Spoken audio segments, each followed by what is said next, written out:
What is this? It's a Wikipedia page, you might say.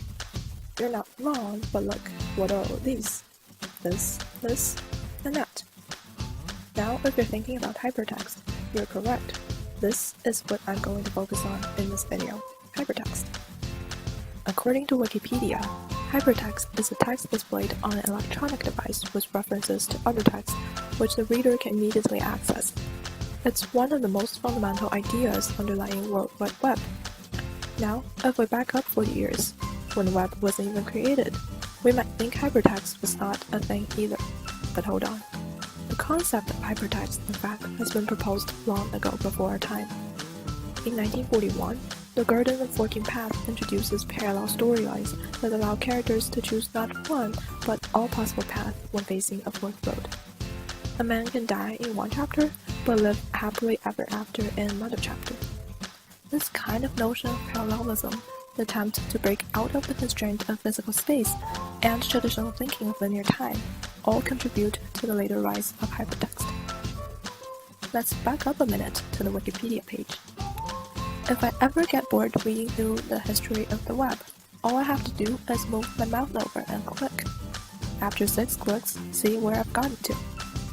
European yo. Fantastic. Unlike a book, which we can only read from the beginning to the end, hypertext, on the other hand, can take us to wherever we want to go. We can browse through related articles, look up terms on things that we don't understand, or just watch something that pops up randomly when we're tired doing whatever we're doing. Even T. Berners-Lee, the father of the web, has the same idea. He says that the vision I have for the web is about anything being potentially connected with anything. It is a vision that provides us with new freedom and allows us to grow faster than we ever could when we're feathered by hierarchical classification systems into which we bound ourselves. Indeed, hypertext or hyperlinks gives us a brand new non-linear, non-hierarchical online experience that frees us from our traditional way of thinking. However, problem also arises from this new approach. An American writer, Nicholas Carr, discussed how the internet negatively affects our brains and changes the way we think. To be specific, in his book The Shallows, he writes, "When we go online, we enter an environment that promotes cursory reading, hurried and distracted thinking, and superficial learning." He has a point. Think of a time when you need to read a 40-page academic paper for tomorrow's class. How long does that take you? I'm guessing that for the first 20 minutes or so, you're actually focusing on the paper. But then, what do?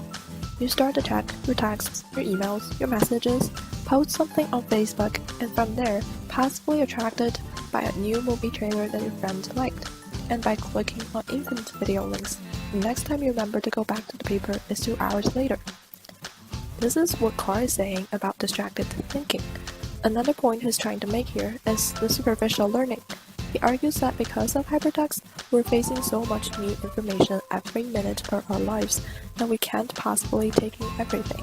And in the process of absorbing information, our brains are very likely to get overwhelmed by this huge amount and forget what is really important.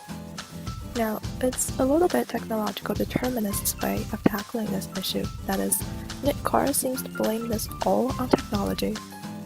I would argue that people, especially the digital natives who were familiar with technology from a very early age, are probably used to this way of living. Multitasking has become part of our daily life ever since the existence of the internet. And yet, there hasn't been any clear evidence showing that multitasking indeed lowers our ability to read and think deep.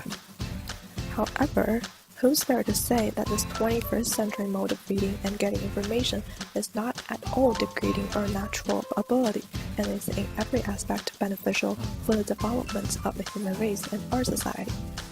As an article on Economist states, the link or not a link, that is the question.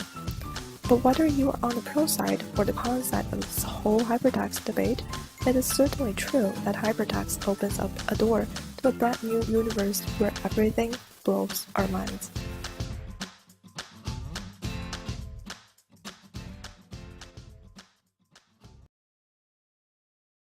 Created using Powtoon.